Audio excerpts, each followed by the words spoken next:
a severe deficit in balance of payment. In order to restore internal and external confidence, the country felt the need for initiating macroeconomic stabilization measures related to its monetary policy, fiscal policy, exchange rate policy, and wage income policies. Along with macroeconomic stabilization adjustment program, the government wanted to introduce structural adjustment program. The structural adjustment program includes reforms in industrial policy, public policy, administrative price policy, foreign trade policy, public sector policy, tariff policy, and factor market policy since August 1991. The International Monetary Fund agreed to provide financial assistance to India on certain conditions. As a result of unprecedented crisis, the government agreed on economic reforms and dismantled the license Raj. When Manmohan Singh was appointed finance minister in 1991 by then Prime Minister Narasimha Rao, with his deep understanding of economics, Manmohan Singh introduced a series of sweeping reforms to stabilize the economy and pave the way for long-term growth. Dr. Manmohan Singh's reforms were centered around liberalization, privatization, and globalization, which fundamentally changed the Indian economy. Dr. Manmohan Singh's tenure as Prime Minister from 2004 to 2014 witnessed landmark reforms including Mahatma Gandhi National Rural Employment Program, Right to Information Act, Indo-America Nuclear Deal, Right to Education Act, Aadhaar, National Food Security Act, and Agriculture Debt Waiver Scheme. As far as the liberalization is concerned, removing of government control of economic activities. So since 1991, the government control on economic activities have been removed and it is referred as liberalization. As far as the concept of liberalization is concerned, to facilitate the global expansion of India's economy, to promote nation's exports and to address balance of payment challenges confronted by India, to encourage private sector participation in the process of economic development, to enhance foreign direct investment inflows into the country, to promote healthy competition among domestic enterprises, to foster engagement of domestic private enterprises as well as multinational corporations from India. If we observe reforms in various sectors of the economy, as far as the reforms is concerned, at the beginning I would like to focus on industrial sector of the economy. As far as the industrial sector is concerned, all industrial licensing was abolished except for 18 industries.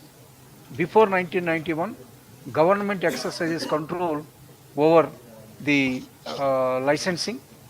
Entire licensing authority was in the hands of the government.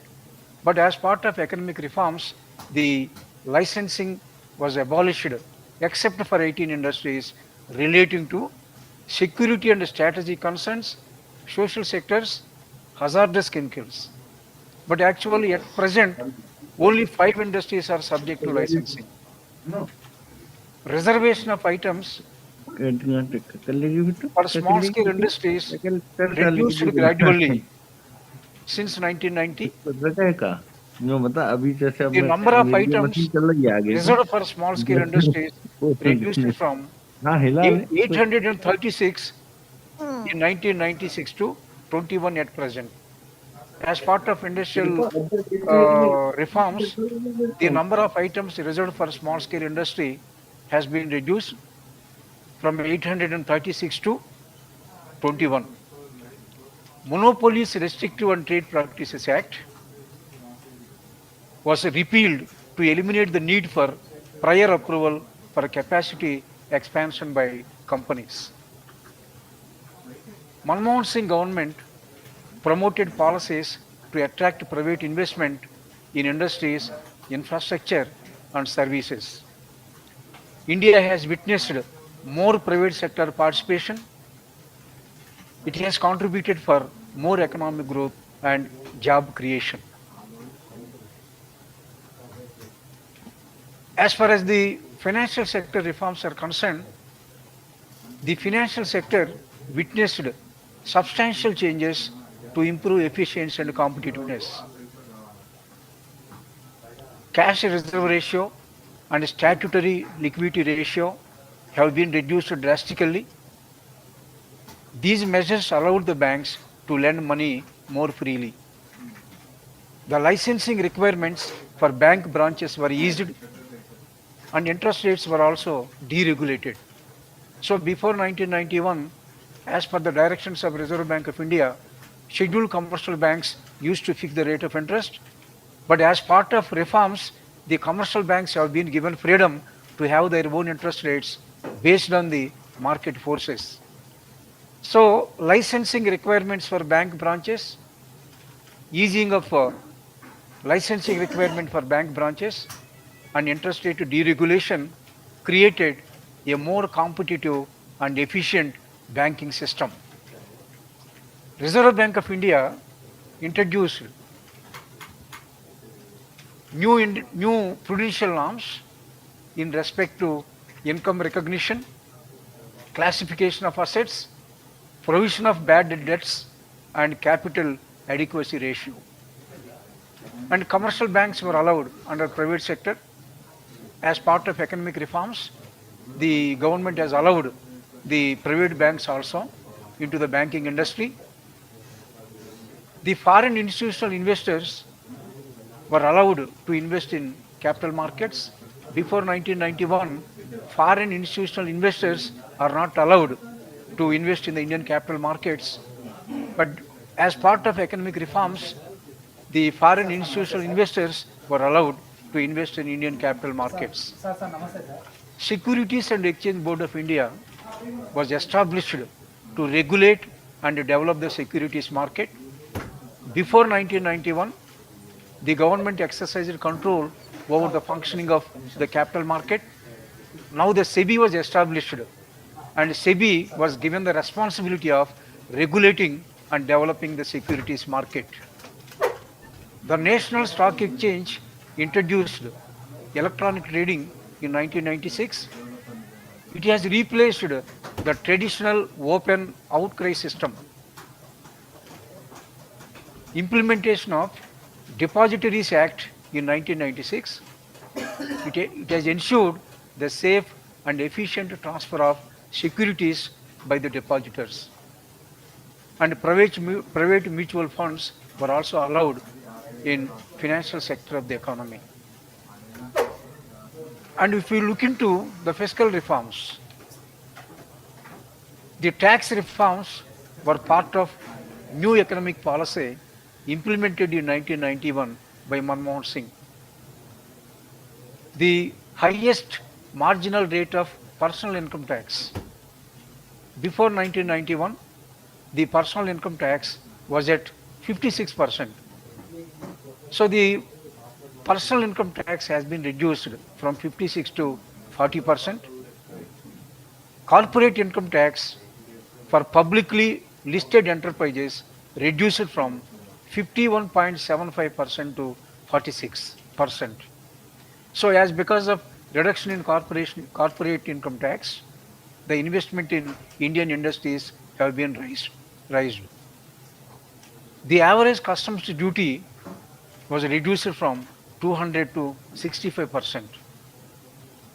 Reforms were made to tax administration, including broadening of the tax base.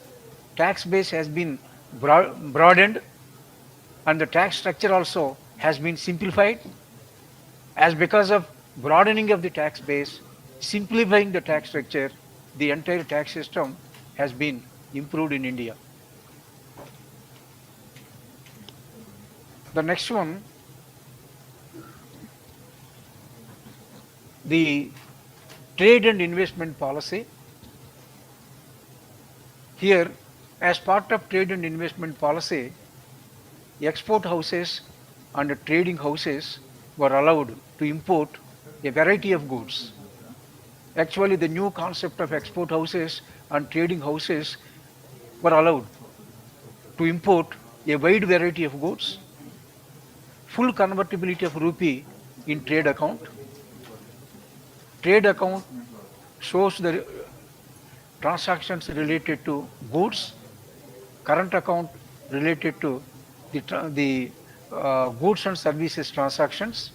As far as trade account is concerned, full convertibility of rupee was allowed in 93-94. It has contributed for growth in exports. It is one of the steps taken up by Government of India in order to promote exports from the country. In August 1994, full convertibility of rupee in current account is also allowed. And foreign direct investments are concerned, in 1991, government established a list of high-tech and high investment priority industries.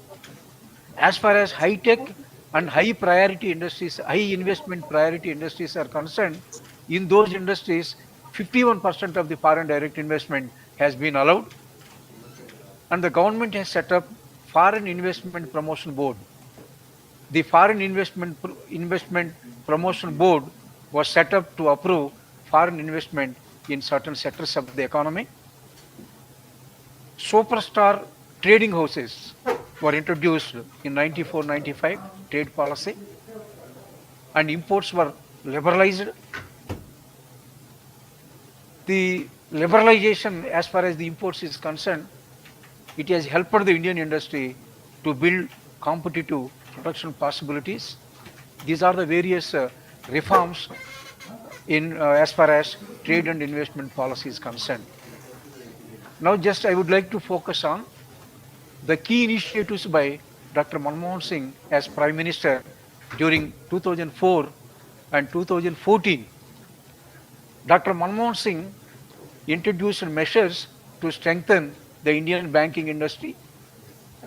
So during the tenure of Prime Minister, he has focused more on strengthening of the banking industry, including the promotion of financial inclusion and digital banking. Dr. Manmohan Singh has taken steps to, to provide more credit for medium and small scale industries and rural entrepreneurs. So as because of the credit access to MSME sector and rural entrepreneurs, we have seen remarkable progress in terms of MSME sector growth and in terms of the growing rural entrepreneurs also. And Manmohan Singh played a key role in BRICS grouping, fostering collaboration among the emerging economies. One of the most significant initiatives by Manmohan Singh was the launch of Mahatma Gandhi National Rural Employment Guarantee Act in 2005. Through this, he aimed to provide 100 days of assured wage employment per year to rural households. The scheme helped to enhance the livelihood security and empower the people. Right to Information Act. This act empowered the citizens to seek information from public authorities, allowing more openness in overall system. And during the tenure of Manmohan Singh, the Indo-America Nuclear Agreement came into force. This agreement was a landmark move that granted India access to advanced nuclear technology and resources. Right to Education Act came into force in 2005. The Manmohan Singh government enacted Right to Education Act in 2009, declaring education as a fundamental right for every child between the age of 6 and 14. Under this act, quality education has been made accessible to every kid across the country. In order to promote agriculture sector in India, the agriculture debt waiver scheme has been announced in 2008. As part of agriculture debt waiver scheme, the government allotted 71,000 crores. Due to this scheme, the millions of farmers have been benefited. The scheme was dubbed one of the largest farm loan waivers. Aadhaar, Dr. Manmohan Singh government launched another initiative with Aadhaar, which has now emerged as the largest biometric identification system, providing every citizen with a unique ID in India. He launched this initiative in 2010 when the Congress when the Congress government is in power. And the Manmohan Singh also has come up with National Food Security Act, and the National Food Security Act came into force in 2013. It aimed to provide subsidized food grains to approximately two-thirds of Indian population, and it ensures food security for millions of people in India.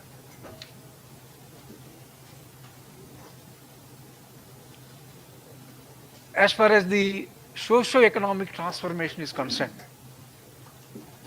the socio-economic transformation is commonly defined as a process in which an increasing proportion of economic output and employment are generated by sectors other than agriculture.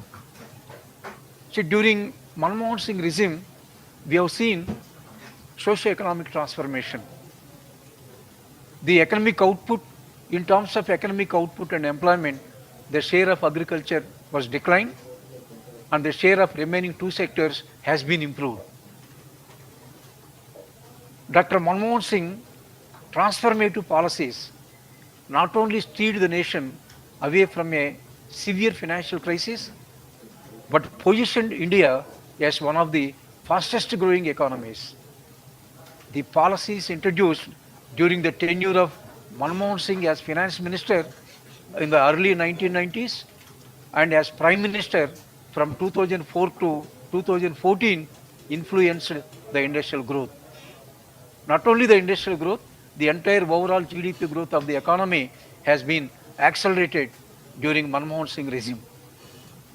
The average annual growth of India was registered at 4.4% per annum during 1970s and 1980s. We have witnessed 4.4% of growth per annum during 1970s and 1980s. But during 1990s, the average annual growth was recorded at 5.5%. Even in 2000s also, the average annual growth was registered in between 5.5 to 6%. But in the last one decade, the Indian economy has witnessed 7.11% of growth on an average. The 1991 reforms transformed India from a heavily regulated, as I mentioned earlier, before 1991, in Indian economy, there was more regulation. Now, after 1991, Indian economy has become a liberalized economy, and at the same time, we have been transformed from a restricted economy to market-driven economy.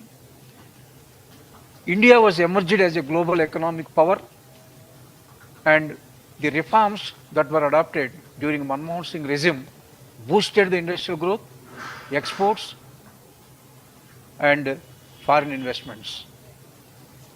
Poverty reduction is a great success story of the post-1991 period, both in absolute terms and as a percentage of population. The number of Indians in poverty has fallen significantly from 47% in 1990 to 22% in 2010. The economic process, particularly during the reform period,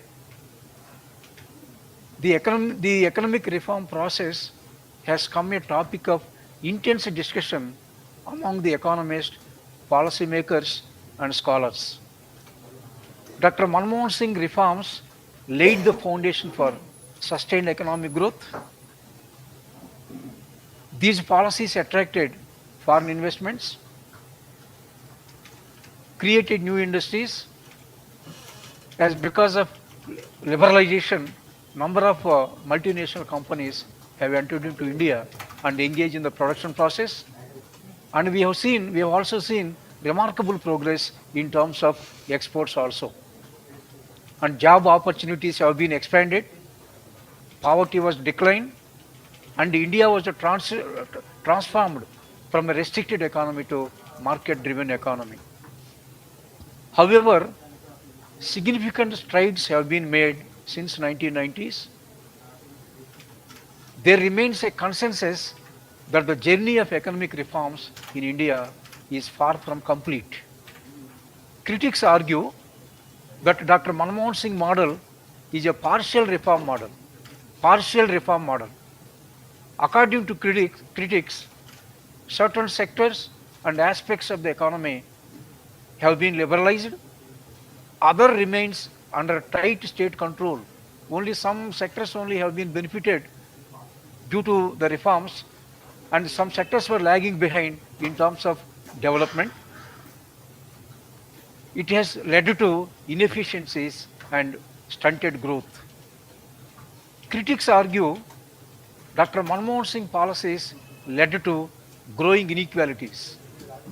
By 2014, the richest 1% of India's population possessed almost 49% of total country's wealth.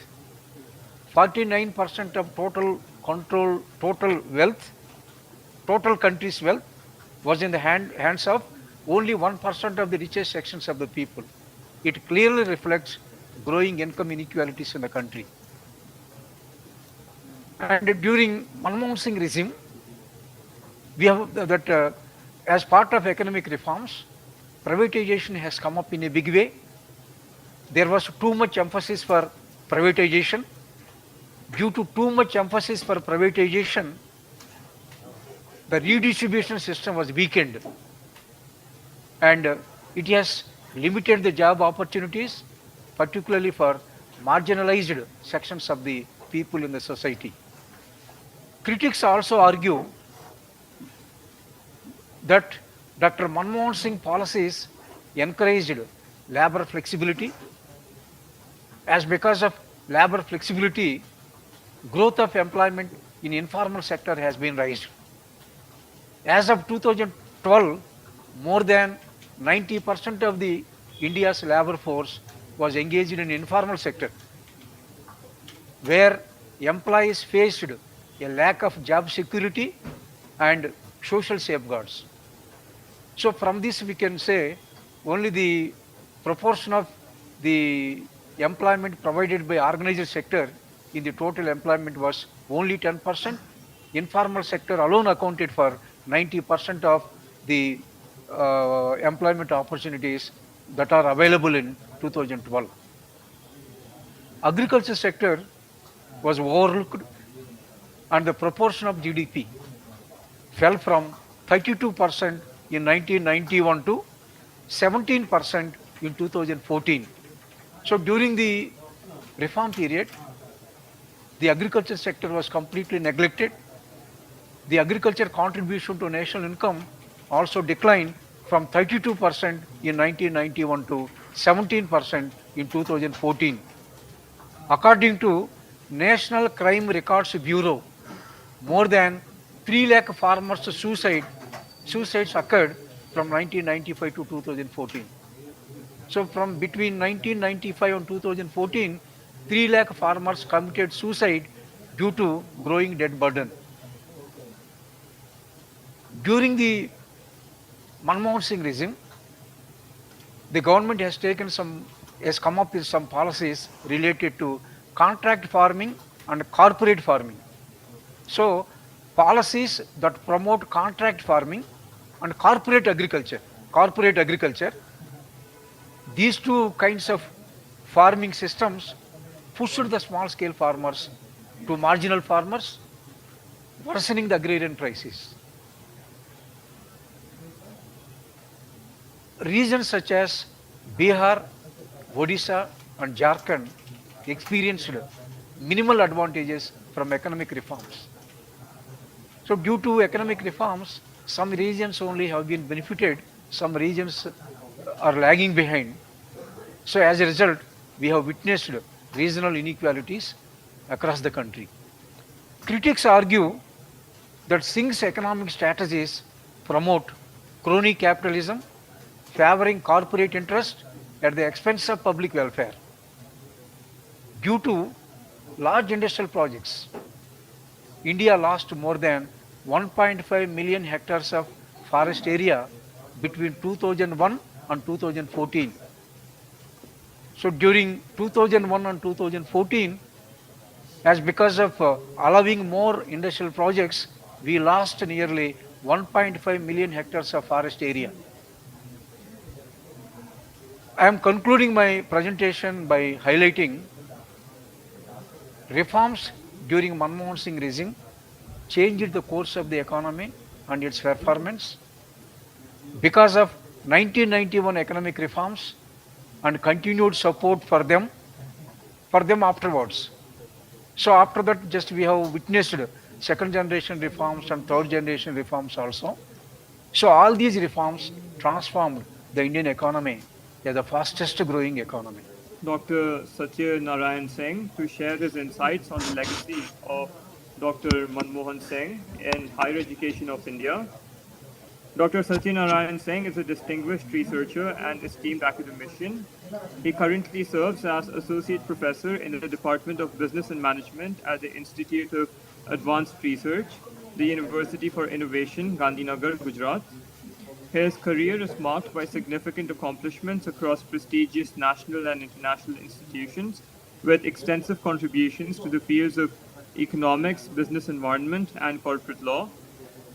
He has held pivotal roles in renowned organizations such as the CRIDA under the Government of India, ICRISAT, a United Nations organization, the Madras School of Economics in Chennai, the Planning Commission of the Government of India in New Delhi, and Meta University in Ethiopia, a leading public university in Africa.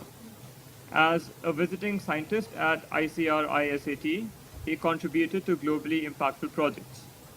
He has authored 33 research papers that were published in esteemed international journals, indexed in Scopus, ABDC, and the UGC CARE list.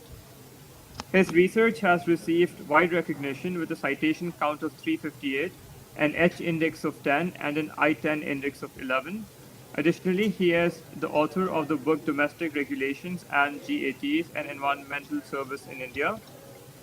He has taught a broad array of advanced courses, including managerial economics, business research methods, economics of offenses, research methodology, business statistics, business analytics, project management, business and corporate law, economic offenses, and business environment, among others. He has also played a key role in designing and implementing innovative curricula in collaboration with public universities abroad, contributing to the development of cutting-edge academic programs. Today, to discuss a topic of great significance, the legacy of Dr. Manmohan Singh in shaping higher education in India as one of the most eminent economists and statesmen of our time. Dr. Singh's vision and policies have left an indelible mark on the landscape of Indian education. In these sessions, we will delve into the transformative initiatives and far-reaching reforms introduced during his tenure, exploring how they have contributed to the democratization, expansion, and global integration of India's higher education systems. Let us embark on this journey to understand and appreciate the profound impact of his leadership in this critical domain. He was the, I can say that, a legend of the legend. And this, my presentation, is a tribute to a great soul.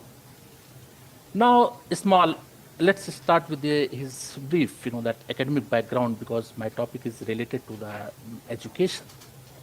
So now he completed his BA in 1952, then MA, then honors degree in economics from Cambridge University, then senior lecturer. He was the senior lecturer in economics, then he became reader, then professor of international trade. He was having expertise in the foreign trade policies. That's why. And DPhil also he did, that in 1962 onwards, Delhi School of Economics, and then honor professor. He was also the honor professor of JNU, Jawaharlal Nehru University in 1966. Chief financing for trade sections UNCTAD, economic affair officers in 1966. Then he became economic advisor, Ministry of Foreign Trade from 1971 to 72. Then chief economic advisor, Ministry of Finance. Then honorary professor again JNU. Then director Reserve Bank of India. Then director Industrial Development of India. Then board of governors. Then secretary Ministry of Finance. After that he became also governor Reserve Bank of India. Then deputy chairman Planning Commissions of India in 1985 to 87, secretary, and he also became secretary general South Commissions, Geneva. Now then he became the advisor to the prime ministers, that means prime ministers of India at that period of time. Professor Dr. I think he was not even a doctor. Narasimha Rao government was there, and then after that he became chairman government University Grant Commission, then finance minister of India. Yeah, I'm so sorry. At this period of time he was the that means the he implemented the policies for the reform, and then member of parliament, then leader of the oppositions and prime ministers, then member of the parliament again from 2019 to 2002. It was just a brief about his, that the success story from, that the bottom to top. And then now, that the here if you see, that means he was the 14th prime minister, and as an acclaimed economist, significantly contributed to shaping the higher education's landscape in India. There is no doubt. His tenure from 2004 to 2014 was marked by strategic reforms and expansionary policies aimed at improving access, equity, and quality in higher education of India. Now, just to see here, if we see that the expansion of higher education institution during his reign, then we will find that the central universities, 16 new central universities were established during his tenure to promote regional equities and access to higher education. It was a great success for our countries in the field of the higher education. IITs, IIM, and NITs were also introduced. 8 new IITs, Indian Institute of Technologies, 7 new IIMs, 10 new NITs, and also expansion of existing institutions to cater to the growing demand for quality technical educations. Second one is related to Rashtriya Uchtar Shiksha Abhiyan. He introduced in 2013 to improve the quality of state higher education institutions through funding and reform, because there are most of the state universities, they are not having very good qualities for imparting the good educations. That's why this was initiated by the Professor Manmohan Singh.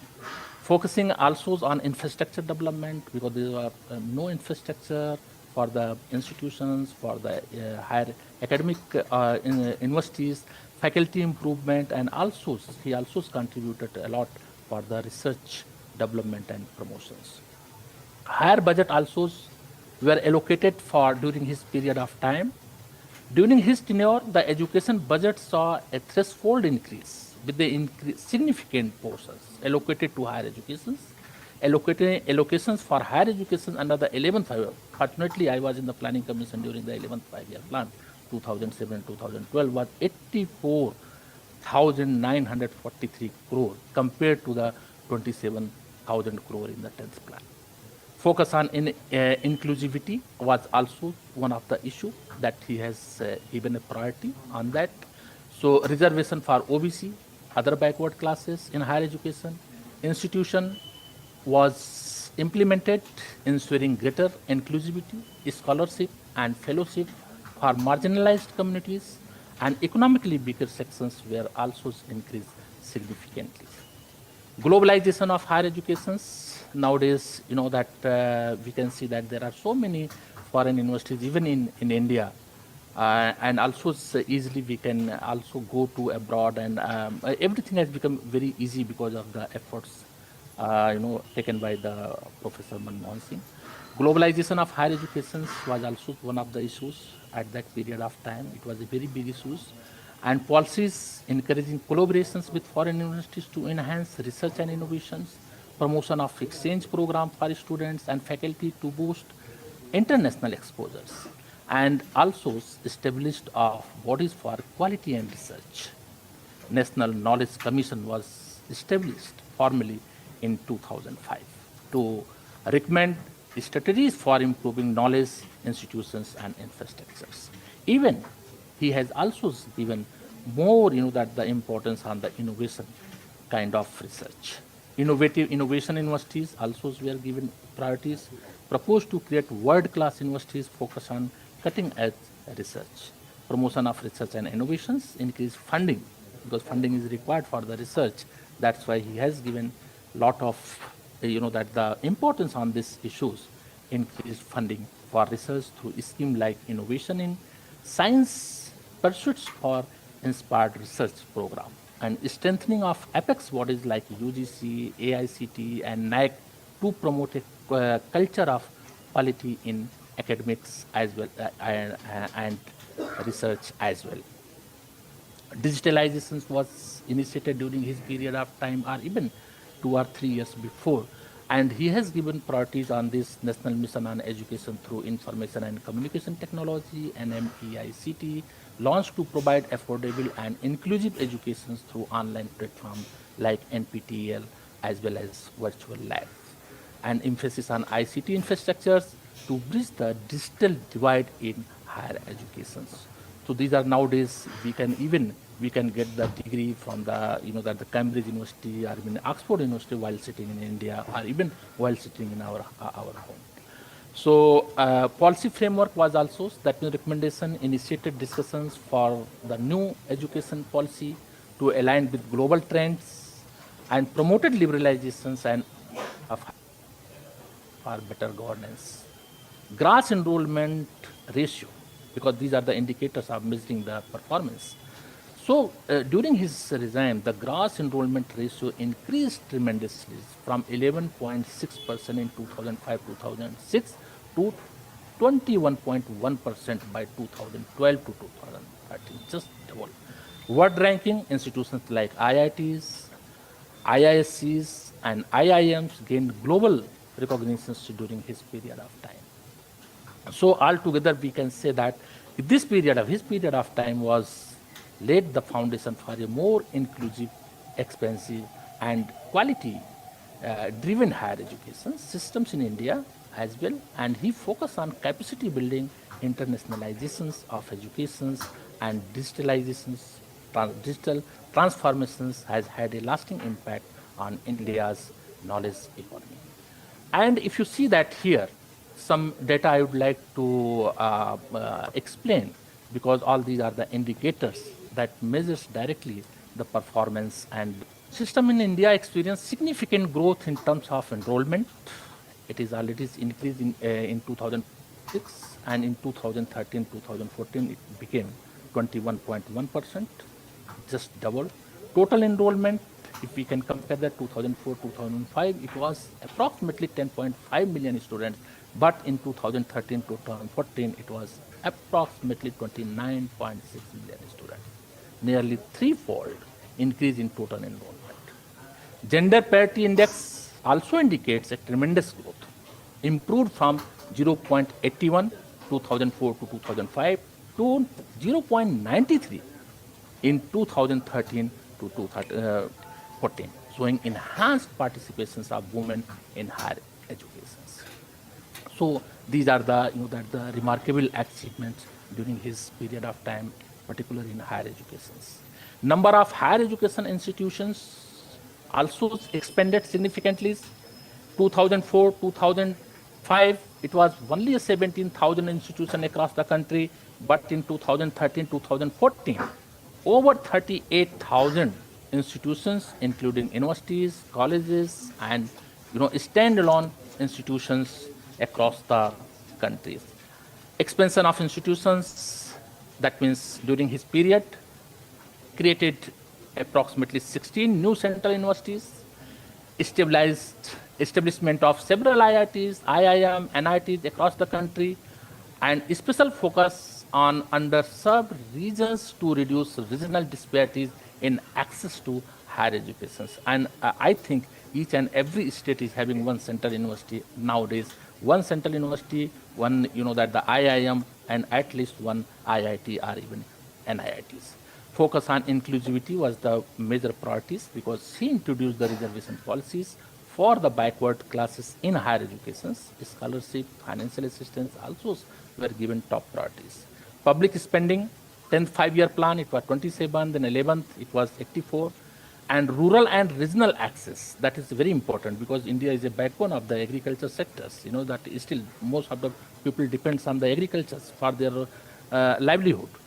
So rural and regional access was also given priorities, emphasis on increasing higher education opportunities in rural and remote areas, introduction of state universities, private colleges, and open universities. Even Indira Gandhi National Open University was introduced, I think, during his period of time, or even during Indira Gandhi period of time. I'm not sure about, but it was expanded during his period of time. Increase in private participations, that was because of the privatizations, encouragement of private sector participation in higher education to complement public initiatives, growth in private universities and deemed to be universities. Technology integrations also were taken into place. A national mission on education through information and communication technologies aim to leverage technology for increased access and improved quality. And sectoral enrollment trend undertakes dominance. Majority of enrollment, around 80%, were in undergraduate programs. Field-wise enrollment, significant enrollment in arts, science, commerce program, gradual growth in professional courses such as engineering, management, as well as in medical science. And distance educations were also given, that the top priorities, increasing enrollment in open and distance learning program to cater to working professionals and those in remote area. Key expansions we can see here. Again, that means technical and management. If we focus on because nowadays there is a huge demand of technical and management educations even in broad. So that's why in Indian Institute of Technology, that means expansion of premier institutions, Indian Institute of Technologies established 8 new IITs in states such as Rajasthan, Bihar, and Orissa, increasing the total number from 7 to 15 by 2014. Enhance research capabilities and infrastructures at existing IITs to evaluate their global standings. And that there were 7 new IIMs in underserved regions, bringing the total to 13 by 2014. Focus on improving global competitiveness through revamped curricula and international collaborations. National Institution of Technology, NITs, were also introduced, upgraded several regional engineering colleges to NITs.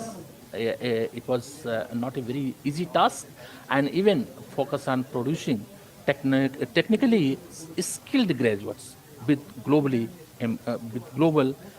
employability. And focus on quality and excellence. National Knowledge Commission was also established in 2005 to 2008, recommended reform in technical and management education to align with global standards and as well as the requirement. Advocate for autonomy, faculty development, and international collaboration in premier institutions, as well accreditations and quality assurance was also a part of the reform in higher academic institutions, strengthening the role of the National Board of Accreditations to improve quality standards in engineering and management programs. So all these are the, that the great contributions during the Prime Minister, ex-Prime Minister's Manmohan Singh's regime. And promoting globalization of that the education, that was the very, very important for the many perspectives for earning foreign exchange or even providing the employment opportunities, even cross-border supply and so many things. So encourage partnership between Indian institutions and global universities for joint research, faculty exchange, and dual degree programs. IITs and IIM entered into MOUs with leading institutions like MIT, Harvard, and Stanford. International faculties and students policies were introduced to attract foreign faculties and students, enhancing diversity and international appeal. Launched program to facilitate Indian students studying abroad and bring global expertise into Indian institutions. Research, because research is very very important for the higher educations, that's why this priority were given on the research and innovative increased research funding and significant investment in research through the establishment of the Department of Science and Technology and other agencies, like support for interdisciplinary research centers within IITs and IIM and National Mission on Education through ICT and MEICT, and that promoted digital platform like NPTEL, National Program on Technology Enhanced Learning, to deliver high quality online educations in technical and management field. Private sector also participated well, encouraged private institutions to invest in technical and management educations under strict regulatory framework. Rise of globally recognized private institutions like Indian School of Business, ISB, Hyderabad, which become a hub for management excellence. And last one is the enhancing global ranking. That was the great achievement for us. IITs, IIM, and ISCs improved their global visibilities during this period of time. IIT Delhi, IIT Bombay, and IIM Ahmedabad regularly featured in global ranking and focus on research publications, patent, and international faculties contributed to this progress. So this is, that the great achievements, particular in management and technical educations during his period of time. Impact, if we see that, what was the impact? IIT and IIM emerged as a global, that the brand. That means if you go to USA or go to any developed country, they are talking about, are you from IITs or even are you from IIM? So now it has become the global brand with alumni excelling in academia, industry, and entrepreneurship worldwide. Increased employabilities also, because graduates from Indian technical and management institutions were highly sought after by multinational companies. And international collaborations, Indian institutions become active player in global education network, hosting international conference and joint research program from one countries to another. Growth in innovation, that means enhanced focus on research and development, led to an increase in patents and that the technology driven startup from IITs and IIM.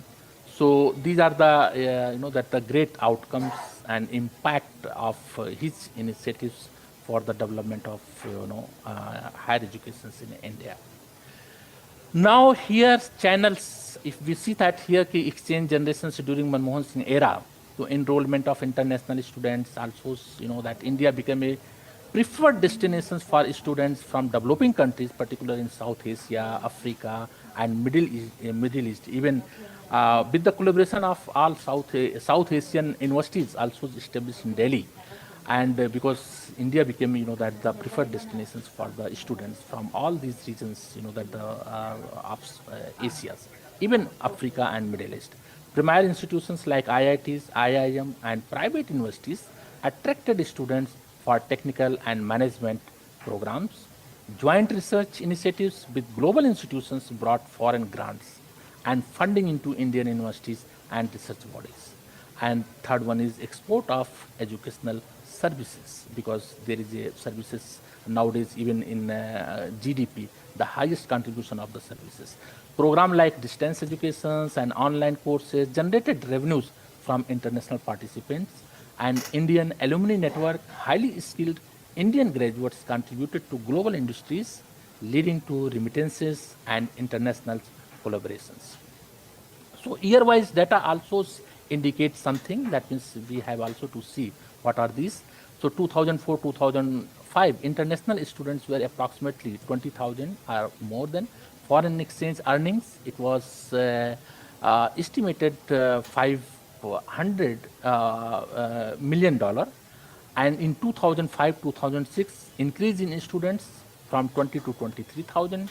Collaboration with start with MOUs between Indian IITs, IIM, and global universities.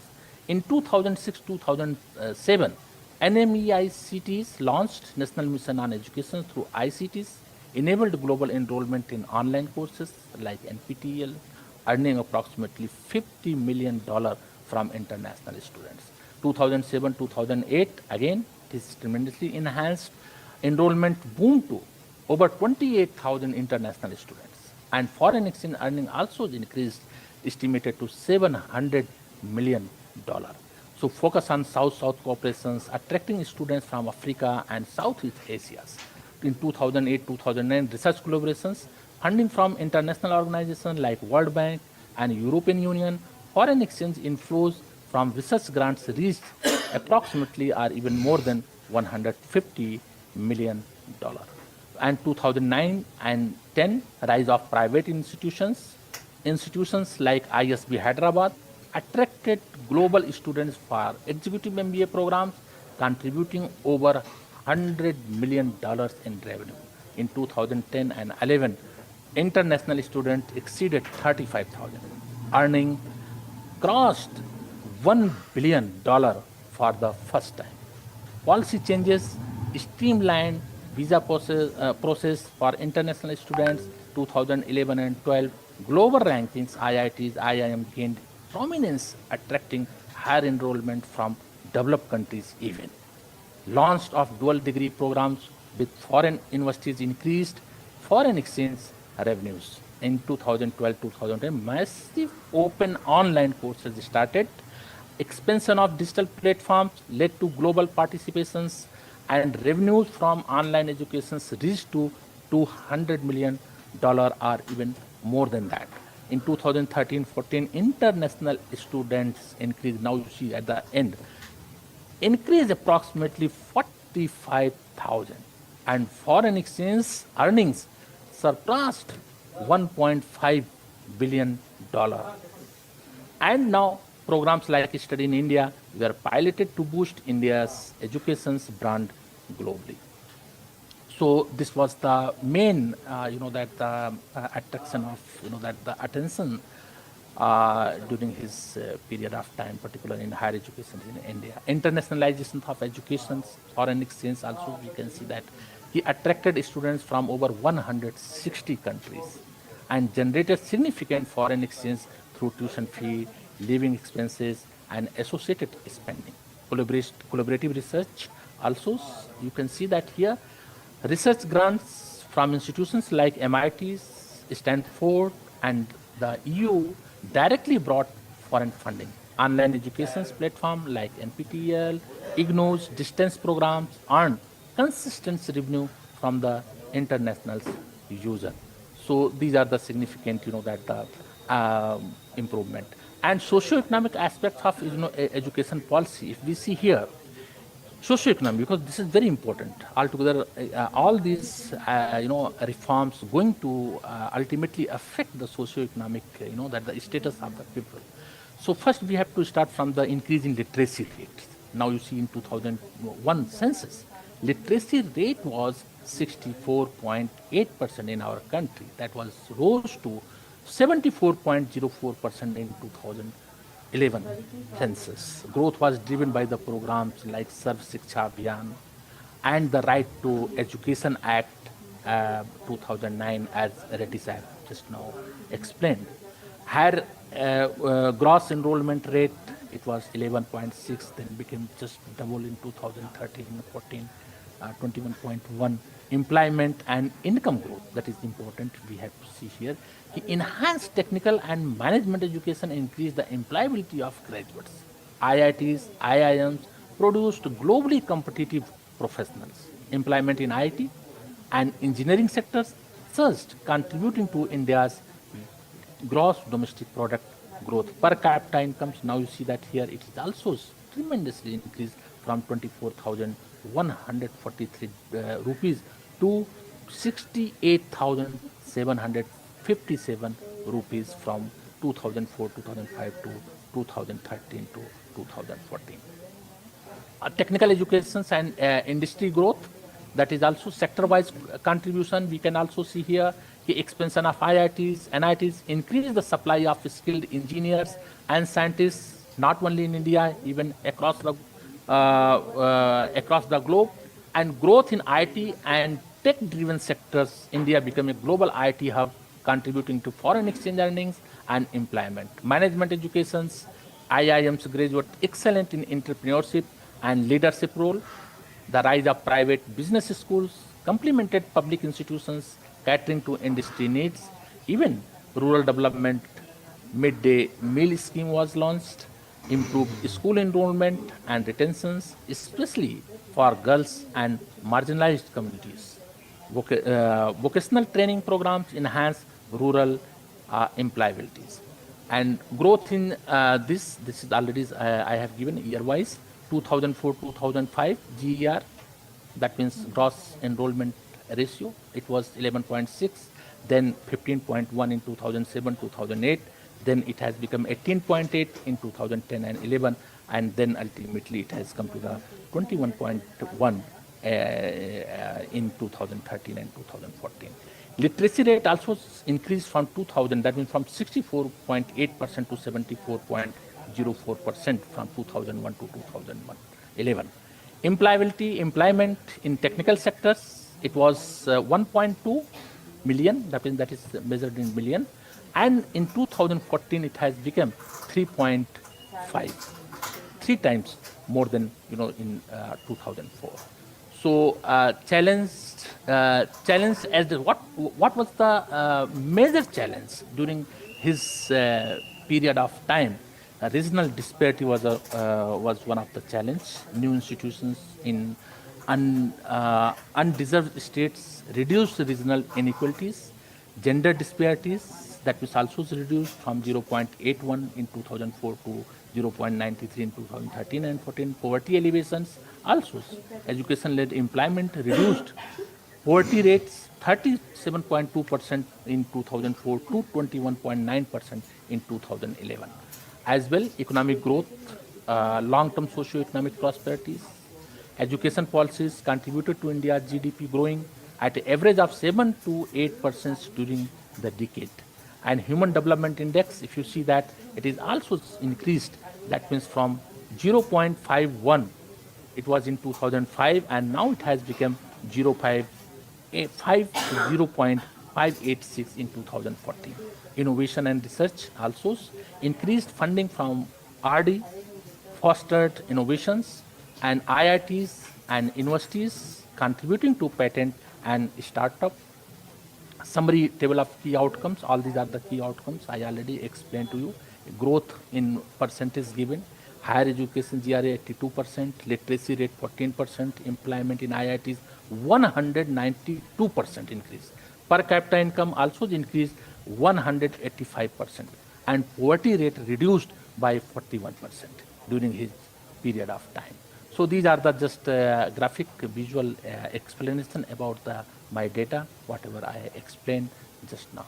So before 2004, India's higher education sector faced challenges such as low enrollment in higher education, limited access to quality education in rural and undeserved regions, a lack of infrastructures and skilled faculty, minimum international collaboration and research output just before the 2004. And gross enrollment was because you know that it was already mentioned 4 point in 1991 it was 4.9, then 2001 it was 8.1, and then 2003 it was 11.6, and literacy rates also comparatively very less.